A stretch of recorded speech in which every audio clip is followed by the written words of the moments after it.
કાળઝાળ ગરમી વચ્ચે હમણાં કોઈ જ રાહત નહીં મળે। 2 દિવસ તમારે આ જ પ્રકારનો આકરો તાપ સહન કરવો પડશે। 48 કલાક બાદ અંગ દજાડતી ગરમીમાં થોડી ઘણી રાહત મળશે। હવામાન વિભાગે આગાહી આપી છે, સૌરાષ્ટ્ર, કચ્છ અને ઉત્તર ગુજરાતમાં ગરમીનો પ્રકોપ યથાવત રહેશે। આજે કચ્છ, રાજકોટ, બનાસકાંઠા, સાબરકાંઠામાં યલો એલર્ટની આગાહી આપવામાં આવી છે। ભાવનગરમાં રાત્રે પણ ગરમ પવન ફૂંકાતા ગરમીનો અહેસાસ થતો રહેશે। આગામી 48 કલાક બાદ દરિયાકાંઠાના વિસ્તારોમાં ગરમ અને ભેજવાળા પવનો ફૂંકાશે।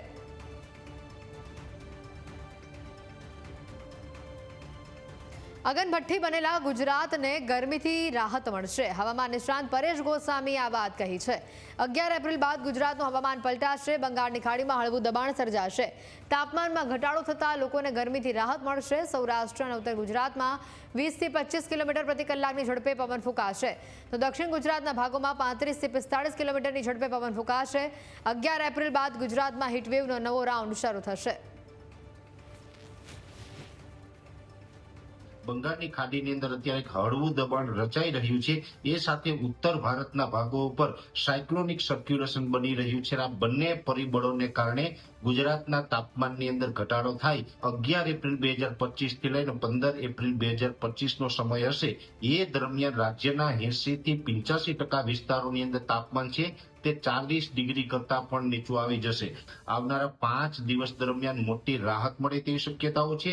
મોટા ભાગના વિસ્તારોની અંદર તાપમાન છે એ 36 થી લઈને 39 ડિગ્રીની રેન્જમાં જોવા મળશે। તો ગુજરાતના તાપમાનની અંદર 11 તારીખથી એક મોટો ઘટાડો આવશે અને પવનની ઝડપમાં વધારો થાય તેવી શક્યતાઓ છે। ભાગો છે જેમાં ઉત્તર ગુજરાતના ભાગ હોય, સૌરાષ્ટ્ર, કચ્છ હોય અને મધ્ય ગુજરાતના જે ભાગો છે આ તમામ વિસ્તારોની અંદર 20 થી લઈ અને 25 કિલોમીટર પ્રતિ કલાકની ઝડપે પવન જોવા મળશે। અને ખાસ કરીને દક્ષિણ ગુજરાતના વિસ્તારો છે જેમાં ભરૂચ, અંકલેશ્વર હોય, નર્મદા, તાપી, ડાંગ, સુરત, વલસાડ, વાપી, બિલીમોરા, આ તમામ જે દક્ષિણ ગુજરાતના વિસ્તારો છે તેમાં પવનની ઝડપ સૌથી વધારે જોવા મળશે અને હીટવેવનો એક નવો રાઉન્ડ છે એ 15 એપ્રિલ 2025 થી ચાલુ થાય તેવી પણ શક્યતાઓ હાલ દેખાઈ રહી છે। અને આજ અંગે વધુ માહિતી મેળવીએ સંવાદદાતા આશુતોષ અમારી સાથે સીધા જોડાઈ ચૂક્યા છે। અહીંયા આશુતોષ, જે પ્રકારે ગરમી અત્યારે જોવા મળી રહી છે, અગનભઠ્ઠી બની ગયા છે ગુજરાતના મોટા ભાગના શહેરો, 40 ડિગ્રીને પાર તાપમાન ગયું છે અને જે પ્રકારે હવામાન વિભાગ અને આપણે પરેશ ગોસ્વામીને પણ સાંભળ્યા, બંને જણા કહી રહ્યા છે કે 11 એપ્રિલ બાદ થોડી ઘણી આંશિક રાહત મળશે, ગરમીમાં પવન ફૂંકાશે, પરંતુ તે બાદ પણ આખરી ગરમીનો અનુભવ તો થતો જ રહેશે।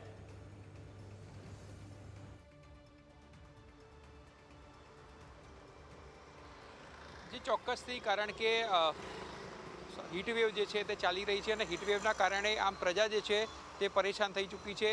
રાજ્યના મોટા ભાગના શહેરો છે તેનું તાપમાન 40 ડિગ્રીને પાર જે છે તે પહોંચી ચૂક્યું છે। ખાસ કરીને આજની વાત કરવામાં આવે તો આજે કચ્છ અને રાજકોટ જે જિલ્લા છે ત્યાં યલો એલર્ટ આપવામાં આવ્યું છે અને ગતરોજ ટેમ્પરેચરની વાત કરવામાં આવે તો ગતરોજ રાજકોટનું સૌથી વધારે ટેમ્પરેચર જે છે તે 45 ડિગ્રી નોંધાયું હતું। તો બીજી તરફ અમરેલી જે છે તે સેકન્ડ મોસ્ટ હાઈએસ્ટ ટેમ્પરેચર જે છે 44.3 ડિગ્રી જોવા મળ્યું હતું। અમદાવાદ શહેરની પણ વાત કરવામાં આવે તો અમદાવાદ શહેરમાં પણ ભલે 10 વાગ્યા હોય પરંતુ તાપ જે છે તે ખૂબ જ પડી રહ્યો છે અને લોકો ગરમીથી ત્રાહિમામ જે છે તે પોકારતો એમ ટ્રાફિક પણ ઓછો જે છે તે જોવા મળી રહ્યો છે। અમદાવાદમાં ટેમ્પરેચર જે છે ગતરોજ 43.2 ડિગ્રી જે છે નોંધાયું હતું, જે નોર્મલ કરતાં 4.2 ડિગ્રી જે છે તે વધારે છે। તો બીજી તરફ પોરબંદરનું તાપમાન જે છે તે પણ ગતરોજ 43 ડિગ્રી નોંધાયું હતું, જે નોર્મલ કરતાં 8.8 ડિગ્રી જે છે તે વધારે જોવા મળ્યું છે અને હજુ પણ 1-2 દિવસ જે છે તે હીટવેવની આગાહી કરવામાં આવી છે, પરંતુ ત્યારબાદ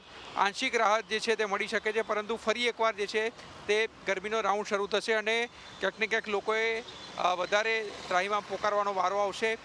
હવામાન વિભાગની સાથે સાથે ડૉક્ટરે પણ સલાહ આપી છે કે બપોરના 12 થી 4 વાગ્યા સુધીનો જે સમય છે તે સૌથી વધારે પીક ગણાતો હોય છે, એટલે બહાર નીકળવાનું ટાળવું જોઈએ અને બોડી જે તે હાઇડ્રેટ રહે તે માટે પણ ઠંડા પીણા જે છે તે પીવા જોઈએ અને પાણી વધારે પીવું જોઈએ, જેથી કરીને હીટ સ્ટ્રોકથી જે છે તે બચી શકાય છે। જી બિલકુલ આશુતોષ, આપની પાસે, આપની આસપાસ કોઈ એવા દુકાનદારો કે અન્ય કોઈ લોકો છે તેઓની સાથે પણ વાત કરશો, એકવાર પ્રયત્ન કરજો કે આ ગરમીથી તેઓ શું અનુભવી રહ્યા છે, કારણ કે જે તો એપ્રિલ મહિનાની શરૂઆત છે અને આ પ્રકારે જો ગરમી પડતી હોય તો એપ્રિલના અંતમાં અને મે મહિનામાં કેવા પ્રકારની ગરમી પડશે, તેઓ શું કહી રહ્યા છે?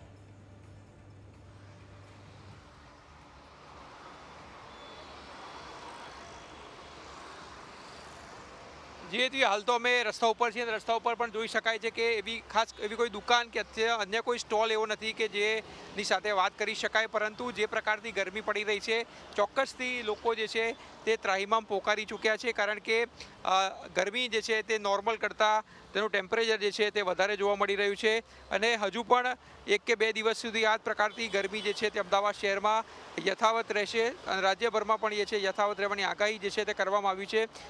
રાજકોટમાં સૌથી વધારે 45.2 ડિગ્રી નોંધાયું હતું, જે પણ નોર્મલ કરતાં 6.2 ડિગ્રી જે છે તે વધારે છે. એટલે હજુ ગરમી જે છે તેની શરૂઆત થઈ છે અને શરૂઆતમાં જો આ પ્રકારથી ગરમીનો પારો હોય તો પીક મેમાં અને શું હાલત થશે અમદાવાદ શહેરની અને રાજ્યની તે આપ કલ્પી શકો છો. એટલે હજુ શરૂઆત ગરમીની છે ત્યારે પારો જે છે તે 40ની ઉપર પહોંચી ચૂક્યો છે. એટલે લોકો જે છે તે અત્યારથી જ પ્રિકોશન જે છે તે લેવાના શરૂ કરી રહ્યા છે. જી બિલકુલ આશુતોષ, આભાર માહિતી બદલ. તો જે પ્રકાર